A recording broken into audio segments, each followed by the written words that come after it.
Dear students of class 11th, welcome in SNS maths class. So आइए हम लोग मिल के कुछ और क्वेश्चन सॉल्व करते हैं, कुछ और क्वेश्चंस डिस्कस करते हैं। यहाँ पर हम लोग कोऑर्डिनेट ज्योमेट्री के टॉपिक को कंटिन्यू किए हुए थे और हमने कोऑर्डिनेट ज्योमेट्री के टॉपिक में थ्योरी पोर्शंस ऑलमोस्ट स्टडी कर लिया। हम लोग conic section, parabola, ellipse, hyperbola ये सभी डिस्कस कर चुके हैं और कुछ टॉपिक्स के हमने न्यूमेरिकल क्वेश्चंस भी किए। सो आज हम लोग क्वेश्चन सॉल्व करने की कैटेगरी में क्या कर रहे हैं कि हम लोग हाइपरबोला प्रॉब्लम सॉल्विंग में है, यानी हाइपरबोला से रिलेटेड कुछ क्वेश्चन सॉल्व करेंगे। और इसके लिए हम लोगों ने एक्सरसाइज 27.1 जो आर डी शर्मा की एक्सरसाइज है उसको पिक किया है। See again there are 13 question in that exercise. Question 13 है, लेकिन as we have done in our topic of parabola or even ellipse, we have seen that there are two type of questions in hyperbola or parabola or ellipse, particularly parabola ellipse क्योंकि वो हम already study कर चुके हैं। One question is कि equation given है और उससे रिलेटेड चीज़ों को कैलकुलेट करते हैं। एंड सेकेंड क्वेश्चन जिसमें हमें different things are given and we find the equation of the conic section. So यहाँ पर हम लोग अगर इक्वेशन गिवन है तो जो कैलकुलेशन है उसको सॉल्व करने जा रहे हैं। जैसे स्क्रीन पे आपको क्वेश्चन नंबर 3 नजर आ रहा होगा। सो इस वीडियो में हम लोग if equation of A hyperbola is given and उसकी हेल्प से eccentricity, coordinate of focus, equation of directrix, इस तरह की चीज़ों को कैलकुलेट करने वाले। सो आइए स्ट्रेट फॉरवर्ड स्टार्ट करते हैं। ये हमारा फर्स्ट क्वेश्चन है, क्वेश्चन नंबर 3। स्क्रीन पे आपको 5 पार्ट्स इसके नजर आ रहे हैं। So let us start with that. The first one क्या करते हैं, 144 से पहले इसको डिवाइड करेंगे, meaning we are transforming the given equation in standard form. यानी पहले क्या करना है, स्टैंडर्ड फॉर्म में रिड्यूस करना है। और स्टैंडर्ड फॉर्म में यहाँ पर 1 होता है, जैसे 9 से कैंसिल करेंगे तो 16 आएगा और 16 से ये 9, मीनिंग ये इक्वेशन हम एक्स स्क्वायर बाई 16 मीनिंग 4 का स्क्वायर माइनस वाई स्क्वायर और 9 मीनिंग 3 स्क्वायर इक्वल टू 1, इस तरीके से लिख सकते हैं ना। हेयर ए का वैल्यू 4 है और बी का वैल्यू हमारा 3 है। Now we have A and B, हमें ए और बी हमने कैलकुलेट कर लिया। इस तरह के जितने क्वेश्चंस हैं, जैसे स्क्रीन पे कुछ और क्वेश्चंस आपको नजर आ रहे हैं, तो क्या करना है कि पहले उसको स्टैंडर्ड फॉर्म में रिड्यूस कर लेना है। हमने पैराबोला में भी यही किया था, हमने इलिप्स में भी यही ऐसे ही किया है और हम हाइपरबोला के भी क्वेश्चन सॉल्व कर रहे हैं। अब जैसे ए और बी कैलकुलेट हो जाएगा, हम rest of the things start करेंगे कैलकुलेट करना, जिसमें सबसे पहले स्टार्ट करते हैं हम लोग असेंट्रिसिटी।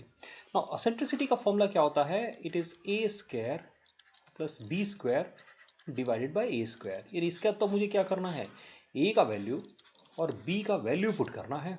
ए स्क्वायर 4 का स्क्वायर 16, सो सिंप्लीफाई करेंगे और आ जाएगा ये 5/4। जैसे ही हमने एसेंट्रिसिटी कैलकुलेट कर लिया, अब ये हमारा क्वेश्चन बहुत ही सिंपल हो जाएगा इस सेंस में कि जो रेस्ट ऑफ द कैलकुलेशन बचा है उसमें तो क्या करना है, सी फोकस। अब इसका तो फॉर्मूला आना चाहिए। फॉर्मूला क्या है, प्लस माइनस ए ही 0 होता है। इसके बाद तो इसका मतलब हमें क्या करना है, ए का वैल्यू और ई की वैल्यू पुट कर देनी है। आ गया आंसर, है ना, we get the answer, coordinate of focus. जैसे कहा गया हमें equation of directrix, so we start writing okay equation of directrix. अभी क्या करेंगे कि थिंक अबाउट द फॉर्मूला।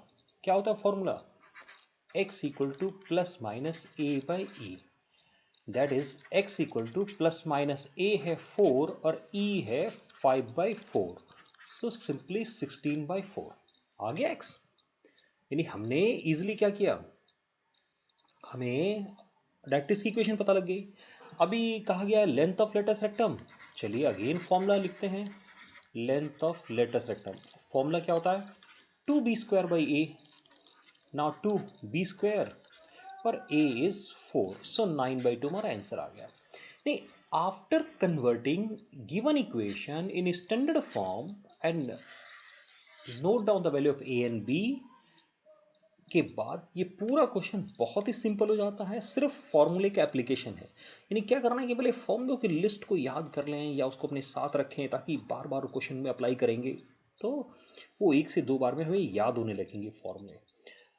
आपको स्क्रीन पे 3 और क्वेश्चन नजर आ रहे हैं। All the questions are this type. ये इसी तरह के क्वेश्चंस हैं। जैसे अब लास्ट क्वेश्चन को मैं एक बार लिख के देखता हूँ। क्या करेंगे हम? 5 से डिवाइड करेंगे। इसको लिखना मुझे ऐसे है, 5 और उस 2 को भी डिनोमिनेटर में हम लोगों ने शिफ्ट कर दिया। वाई स्क्वायर 5 3 को भी हमने डिनोमिनेटर में शिफ्ट कर दिया। अब इसको देख के क्या हो रहा है कि हम ये बोलेंगे कि ए स्क्वायर 5/2 है, यानी ए का वैल्यू √5/2। सिमिलरली बी स्क्वायर कितना है? बी स्क्वायर है 5/3, तो बी कितना हो जाएगा? √5/3। ओके, सो जैसे हमें ए और बी कैलकुलेट हो गया, as we know about A and B, put करो ए बी, आंसर तक पहुंच जाएंगे, है ना? बिल्कुल simple. Okay, let us see few more question. एक और क्वेश्चन देखिए, क्वेश्चन नंबर 3 का सेकंड पार्ट। यानी सेकंड को हमने अलग क्यों लिखा है? इस एक क्वेश्चन में बाकी से सिर्फ डिफरेंट क्या है? ये माइनस साइन। बाकी क्वेश्चन में माइनस नहीं था यहाँ पे। सो हम क्या करेंगे? यहाँ तो हमें प्लस चाहिए, तो माइनस को भी शिफ्ट करेंगे और डिवाइड भी करेंगे। So now we have -16x² / 144। ये प्लस हो जाएगा 9y² / 144 इक्वल टू 1। 16 9 जा और 9 16, राइट? यानी ये बन जाता है x² / 3² plus y² / 4² equal to 1। ये कौन सा हाइपरबोला है? ये हमारा सिंपली कंजुगेट हाइपरबोला है। ये नॉर्मल हाइपरबोला नहीं होके ये एक सिंपल कंजुगेट हाइपरबोला है ना। इन कंजुगेट हाइपरबोला ए की वैल्यू हो गई 3 और बी की वैल्यू है 4। ए और बी पता लग गया। Rest is simple calculation. जैसे यहां पर ई के लिए फॉर्मूला लिखेंगे, ई क्या हो जाएगा? a² / b²/b।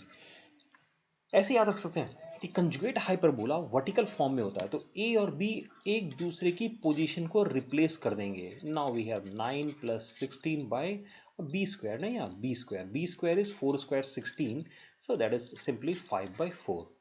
now next is so simple, यानी rest is so simple। focus 0 ± b। अब ये तो फॉर्मूला ही ना, फॉर्मूला याद होगा तो आंसर आसान हो जाएगा। ± b का वैल्यू लिखेंगे 4 और हमने लिख दिया e का वैल्यू। आ गया आंसर, है ना? जैसे इक्वेशन ऑफ डायरेक्ट्रिक्स कह रहा है कैलकुलेट करने के लिए। Okay, so see equation of directrix क्या होता है? इसमें y = ±b/e। So answer is y = ±b कितना था? 4। और e से डिवाइड करना है ना, b/e है ना? यस, e से डिवाइड करना है। सो 5 4 यहां चला जाएगा।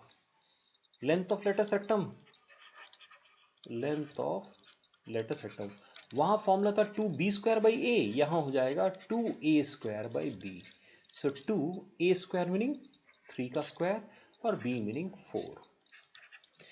यानी फॉर्मूला चेंज हुआ है। यानी इस तरह के क्वेश्चन में we can say like this कि for these type of question सिर्फ नोट करना है कि whether it is a simple hyperbola और it is a conjugate hyperbola.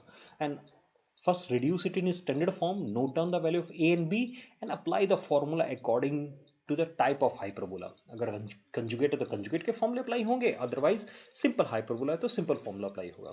जैसे एग्जांपल के लिए क्वेश्चन ये देखिए, सेम क्वेश्चन है ना, बस इसमें एक एक्स्ट्रा पूछा गया हमसे एक्सिस। तो एक्सिस के बारे में हमें ज़्यादा चिंता नहीं करनी है। ये हाइपरबोला कौन सा है? नॉर्मल हाइपरबोला है। तो एक्सिस की इक्वेशन, नॉर्मल हाइपरबोला में दो एक्सिस होते हैं ना, एक होता है ट्रांसवर्स और ट्रांसवर्स एक्स एक्सिस होता है, तो जिसकी इक्वेशन y = 0 हो जाएगा। और दूसरा होता है हमारा कंजुगेट एक्सिस, और कंजुगेट एक्सिस y एक्सिस होता है, तो x = 0। ओके, सो हमें एक्सिस, एसेंट्रिसिटी, लेटस रेक्टम और कोऑर्डिनेट ऑफ फोकस, बाकी सारी कैलकुलेशन एग्जैक्टली प्रीवियस क्वेश्चन जैसे हैं। So I am leaving this question for you, है ना? ये क्वेश्चन हम आपके लिए छोड़ रहे हैं। सो क्वेश्चन नंबर 3 हमने लिया, क्वेश्चन नंबर 4 लिया, but I am more interested in this question. मेरा इंटरेस्ट इस क्वेश्चन में ज्यादा है, क्वेश्चन नंबर 5 में। There are 3 question, 3 4 5 of these types mean जहां पर इक्वेशन गिवन हो और रेस्ट ऑफ द थिंग्स हम कैलकुलेट करेंगे। ऐसे क्वेश्चन हमने पैराबोला एलिप्स में भी देखा है। सो क्या करना होता है यहाँ पे? यहाँ हम परफेक्ट स्क्वायर बनाएंगे ना। परफेक्ट स्क्वायर बनाने का मतलब है ये x के टर्म को मैं एक जगह इकट्ठा करना शुरू करता हूँ। 16 मैंने कॉमन किया, सो आई हैव x² प्लस का 2x। अब इसको परफेक्ट स्क्वायर बनाने के लिए 1 ऐड कर रहे हैं और 1 को सब्ट्रैक्ट कर रहे हैं। ऐसे ही 9 कॉमन किया हमने, y² माइनस का 4y तो इसको परफेक्ट स्क्वायर बनाने के लिए हमने 4 ऐड 4 सेपरेट किया। अब ये जो पोर्शन है x square plus 2x plus 1, ये तो बन जाएगा x प्लस 1 का होल स्क्वायर। बाहर में 16 है और ये -16 एक और आने वाला है हमारे पास। ओके, सी नाउ अगेन माइनस, ये पोर्शन बन गया y माइनस 2 का होल स्क्वायर, साथ में 9 है। नाउ माइनस माइनस प्लस का 36, सो नाउ यू सी 16 और 36, सो प्लस का 20 को राइट हैंड साइड में शिफ्ट करेंगे तो 144 आएगा। यहाँ बच जो रहा है उसको लिख देते हैं x प्लस 1 का होल स्क्वायर और -9y माइनस 2 का होल स्क्वायर। क्या करना है इस क्वेश्चन के अंदर, 144 से डिवाइड करके पहले लिख लेते हैं। So now it is x plus 1 whole square by 9 और minus y minus 2 whole square by 16, right. अभी क्या करते हैं, जैसा हमने पैराबोला या एलिप्स में किया था, x प्लस 1 को कैपिटल x और y माइनस 2 को कैपिटल y लिख लेते हैं। तो ये क्वेश्चन बन जाएगा x स्क्वायर बाई 9 मतलब 3 स्क्वायर और y square by 4 square equal to 1। a कितना है 3, b कितना है 4। अब हमारी rest of the calculation start होगी। आई होप कि ये क्लियर हुआ होगा कॉन्सेप्ट। तो रेस्ट ऑफ द कैलकुलेशन में first what will be do, सबसे पहले हम बात करेंगे एसेंट्रिसिटी की। Okay, eccentricity simple formula a square plus B square by A square ना, नॉर्मल हाइपरबोला में a square. Okay, so here root a square है 3 का स्क्वायर, 4 का स्क्वायर और a स्क्वायर 3 का square, so we have 5/3। Eccentricity calculate हो गया। Now the real thing starts. First one centre, centre क्या आता है इसका 0 0, लेकिन ये जो 0 0 है ना, वो सेंटर इस इक्वेशन का है, इक्वेशन नंबर 2 का। वो हमारी गिवन इक्वेशन नंबर 1 का सेंटर नहीं है, क्योंकि हम ये स्टैंडर्ड फॉर्म है ना, this is in standard form. So whatever we are whatever formula we are applying formula for this one. सो कोऑर्डिनेट में ये होता क्या है, ये तो एक्स वाई होता ना, तो इसका तो ये हुआ, हम ये लिख सकते हैं कि कैपिटल एक्स 0 है, कैपिटल वाई 0 है, लेकिन कैपिटल एक्स एक्चुअली था x प्लस 1 और कैपिटल वाई था y माइनस 2। सो यहाँ से x का वैल्यू -1 और y का वैल्यू 2 आ गया, यानी रियली जो सेंटर है वो -1 2 है। ये ध्यान रखना है। जब हम इस तरह के क्वेश्चंस को सॉल्व करेंगे तो क्या होगा कि after reducing it in perfect square इसको स्टैंडर्ड फॉर्म में हाइपरबोला को लिखेंगे, ए और बी नोट करेंगे, एसेंट्रिसिटी कैलकुलेट करेंगे। लेकिन जब हम सेंटर या फोकस या डायरेक्ट्रिक्स इनमें से किसी भी फॉर्मूले को जब लिखेंगे तो ध्यान रखना है कि हम इसके लिए फॉर्मूला लिख रहे हैं, ये सेकंड इक्वेशन जिसको हमने कैपिटल एक्स कैपिटल वाई से हमने उसको रिप्रेजेंट किया है, तो हमें उसको ध्यान रखना है कि स्मॉल एक्स और स्मॉल वाई में कन्वर्ट करके फाइनल आंसर तक पहुंचेंगे।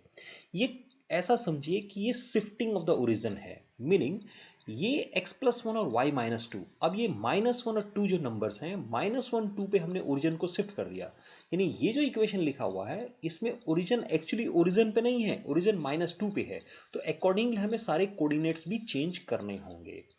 जैसे एक और आते हैं, नेक्स्ट इसने कहा हमें फोकस कैलकुलेट करने के लिए। ओके, फोकस का फॉर्मूला होता है प्लस माइनस AE 0, राइट। अभी हम क्या करेंगे, प्लस माइनस ए का वैल्यू हमारा है 3 और ई का वैल्यू है 5/3, तो प्लस माइनस 5/0 हो गया। इट मीन कैपिटल एक्स है प्लस माइनस 5 और कैपिटल वाई है 0। Capital x meaning x plus 1 जो है वो प्लस माइनस 5 है और y माइनस 2 0 है। So from here we are getting y का वैल्यू तो 2 मिल गया, लेकिन जब x की वैल्यू आएगी तो एक बार जब प्लस साइन लेंगे तो 4 आएगा, और जब माइनस साइन लेंगे तो -5 -1 -6, यानी इसी क्वेश्चन के फोकस के कोऑर्डिनेट क्या हो गए 4 2 और -6 2, दो होंगे ना, मतलब x की डबल वैल्यू मिल रही है हमें, y की सिंगल वैल्यू मिल रही है, तो फोकस तो दो ही लिखना था ना, तो एक बार प्लस साइन से एक आंसर मिल गया हमें और माइनस साइन से हमें दूसरा आंसर मिल गया। इस तरीके से बारी आती है डायरेक्ट्रिक्स लिखने की। डायरेक्ट्रिक्स भी होता है x equal to plus minus a by E. Okay, so x मतलब हमारा x कैपिटल लिखना चाहिए ना, सो x मतलब x प्लस 1 है, x प्लस 1 है, और ये रहा प्लस माइनस ए था, वेयर इज ए है 3, और e है 5/3, so which is plus minus 9/5, तो x इसको उधर ले आता है, so it is plus minus 9/5 minus 1। तो क्या करना, एक बार first take plus sign, get one answer, then you take minus sign and get the another answer, so you will get two equations of the directrix। so center पता लग गया, eccentricity, focus, directrix। सी कहाँ फर्क नहीं पड़ेगा, अगर इस question में हमसे कहता find length of latus rectum, अब length of latus rectum simply 2b² है, यानी इसमें कोऑर्डिनेट फॉर्म में नहीं है, xy फॉर्म में नहीं है। सो जहां पर सिर्फ a और b ना, only a and b are used, और ए बी जहां यूज होंगे तो वहां पर शिफ्टिंग का कोई प्रॉब्लम क्रिएट नहीं होगा, तो वहां पर हमें स्मॉल एक्स कैपिटल एक्स इनको कन्वर्ट नहीं करना होगा, राइट। तो ये हमारा एक इंपॉर्टेंट क्वेश्चन हो गया, अच्छा क्वेश्चन हो गया इस सेंस में कि इन अवर एनसीईआरटी बुक ना we don't have these type of question, वहां पर इस तरह का क्वेश्चन नहीं दिया हुआ है, शिफ्टिंग ऑफ द ओरिजिन वाले क्वेश्चंस को वहां पर अवॉइड किया गया है। Okay, see here another one. अब ये सारे क्वेश्चन एक जैसे हैं 5 में, बस सिर्फ क्या करना है आपको, ध्यान क्या रखना है, जैसे अब ये x² था, ये प्लस का 4x है, तो इसको हमने परफेक्ट का बनाने के लिए 4 ऐड कर दिया, तो 4 हमने माइनस कर दिया। अभी क्या करेंगे, यहाँ पर हमारे पास आ रहा है x+2 का whole square minus y² equal to 4, that mean we have x+2 whole square by 4 minus y²/4 equal to 1, यानी a का वैल्यू 2 है और b का वैल्यू भी 2 है। एक चीज और क्या करना है इसमें, ये रेक्टेंगुलर हाइपरबोला है ना, a और b इक्वल हो गए। सो एक और काम करना है कि x+2 को कैपिटल x ले लेते हैं और स्मॉल y को कैपिटल Y लिख देते हैं, y माइनस 0 हो गया यहाँ पे। So now we have actually x² minus y²/2² equal to 1। Now you calculate rest of the things for this as we have done in the first part। जैसा हमने first part में question solve किया है, बिल्कुल उसी तरीके से इस सेकंड पार्ट के क्वेश्चन को भी आप आसानी से सॉल्व कर लेंगे। आई होप कि मेथड क्लियर हुआ होगा। Is there any other question? Yes, there is another one. See मतलब मैं यहाँ पर ने ये ढूंढ रहा था कि क्या कोई कंजुगेट हाइपरबोला का भी क्वेश्चन है, बट नहीं, ये भी कंजुगेट का नहीं है। मुझे कैसे पता लगा, क्योंकि y नेगेटिव और x पहले से ही पॉजिटिव दिया हुआ है। सिर्फ क्या करना है, ये x² माइनस 2x, इसको हम x माइनस 1 का होल स्क्वायर लिखेंगे और एक माइनस 1 चाहिए, ये रहा माइनस का 3y² equal to 8, that mean we have x minus 1 square minus 3y² equal to 9। So x minus 1 को कैपिटल x और y को कैपिटल y रखेंगे तो हमारे पास आ जाएगा x²/9 ना, जिसको 3² बोल सकते हैं, माइनस y², 9 को 3 से कैंसिल करेंगे तो 3 आएगा, दैट मीन मुझे √3 का स्क्वायर लिखना होगा, नहीं। सो a का वैल्यू तो चलो 3 है, लेकिन b का वैल्यू जो है √3 है। Eccentricity rest calculation so simple है, we have a² b² a², so 3² 9, √3² 3 और a² 9, so we have simply √12/9 ना, 3 4 are, so it is like this, you will get your answer like this ना, e पता लग गया। बाकी में चलो एक और हम कैलकुलेट कर लेते हैं, फोकस को लिख के दिखाते हैं। फोकस कितना होगा, so it is plus minus AE0, so that is we have plus minus A3, E, what is E? E is √2/3, 3 cancel करेंगे, so एक्चुअली आएगा प्लस माइनस 2√30। सो ये तो कैपिटल एक्स है, सो कैपिटल एक्स हमारा x minus 1 is equal to plus minus 2√3 and y equal to 0, क्योंकि capital y small y same है, नहीं x की वैल्यू आ गई प्लस माइनस 2√3 प्लस 1 और y 0 है, यानी फोकस जब लिखने की बारी आएगी तो हमारा आंसर होगा। अभी आप क्या करना है ना, एक बार प्लस साइन लेके एक आंसर और एक बार माइनस साइन लेके दूसरा आंसर, तो 2 सेपरेट आंसर लिख देना। मैंने एक ही जगह लिखा है, लेकिन आप दोनों आंसर्स को सेपरेट कर सकते हैं। यानी इस तरह का कोई भी क्वेश्चन, इस तरह का किसी भी क्वेश्चन को हम सॉल्व करने जा रहे हैं तो बस हमें एक चीज ध्यान रखना है कि first bring this X and Y in a perfect square form. पहले परफेक्ट स्क्वायर फॉर्म बनाइए। क्यों बना रहे हैं? क्योंकि हमें उसको स्टैंडर्ड फॉर्म में रिड्यूस करना है। देन उसको स्टैंडर्ड फॉर्म में रिड्यूस करिए। रेस्ट कैलकुलेशन क्या है कि फॉर्मूला अप्लाई करके ध्यान रखना है कि हम जो आंसर लिख रहे हैं वो हमने जो रिड्यूस करके नई इक्वेशन बनाई है उसके लिए लिख रहे हैं। तो हमें पुरानी इक्वेशन, पहले जो गिवन इक्वेशन है उसमें कन्वर्ट कर लेना है अपने आंसर्स को। सो डियर स्टूडेंट्स, ये जो हमारी एक्सरसाइज थी 27.1, देयर आर 13 क्वेश्चन। सो इस question out of those 13 question, 3 question जो थे वो हमारे थे कि जिसमें इक्वेशन गिवन है और हमसे कैलकुलेशन करवा रहा है। जो रेस्ट क्वेश्चन है ना, रेस्ट मतलब rest of the 10 question, rest 10 question क्या है कि जिसमें हमें इक्वेशन फाइंड आउट करने के लिए कहेगा। सो रेस्ट 10 क्वेश्चंस को हम लोग सेपरेट वीडियो में सॉल्व करने वाले हैं। सो वेट फॉर दैट वीडियो। जल्दी हम उस वीडियो को अपलोड करेंगे तो वहां से आप उन क्वेश्चनों को देख सकते हैं। So once again, thank you very much for watching this video. Keep watching my channel. Thanks.